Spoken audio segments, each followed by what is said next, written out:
பீர்க்கங்காய் தமிழ்நாட்டில் நிறைய பேர் இந்த பீர்க்கங்காயோடைய அருமை தெரிஞ்சவங்க. அதனால இந்த பீர்க்கங்காயில் பொரியல் பண்ணுறது, கூட்டு பண்ணுறது, கூடவே துவையல், ஊறுகாய், இந்த மாதிரி பல விஷயங்கள் பண்ணுவாங்க. அப்படி இதில் என்ன இருக்குது அப்படின்னு கேட்டால் இதில் நிறைய விஷயங்கள் இருக்குது.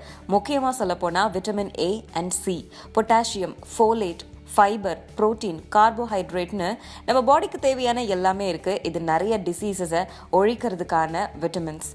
இந்த வெஜிடபிள் ரொம்ப ஈஸியாக கிடைக்கக்கூடியது. அண்ட் வெயிட்டை குறைக்கணும் அப்படின்னு நினைக்கிறவங்க இதை பொரியல் பண்ணி ஒரு வேளைக்கு அந்த பொரியலோட சாதம் சாப்பிடணும். அதே மாதிரியே கண்களில் ஏதாவது டிசீஸ் இருந்துச்சு, கண்களில் பிரச்சனை இருக்குது அப்படின்னாலும் அதை இந்த பீர்க்கங்காய் சரி பண்ணுது. டயபெட்டிக் பேஷண்ட் இதை தாராளமாக எடுத்துக்கலாம். அதே மாதிரி இதில் பீட்டா கேரட்டின், மினரல்ஸ் இது எல்லாமே இருக்கிறதுனால கேன்சர் செல்ஸையும் இது வரவிடாமல் தடுக்குது.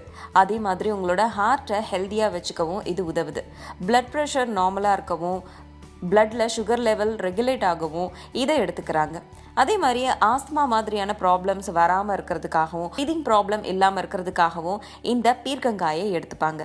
ஸோ இதை வெறும் பொரியலாக மட்டும், கூட்டாக மட்டும், அவியல் இல்லை துவையல், அப்படியும் இல்லை ஊறுகாவாக மட்டும் எடுத்துக்கணும் அப்படின்னு அவசியம் இல்லை. இதை அரைச்சு இதனுடைய ஜூஸை கூட நம்ம எடுத்துக்கலாம். WhatsApp Shall we go out for a movie? What say?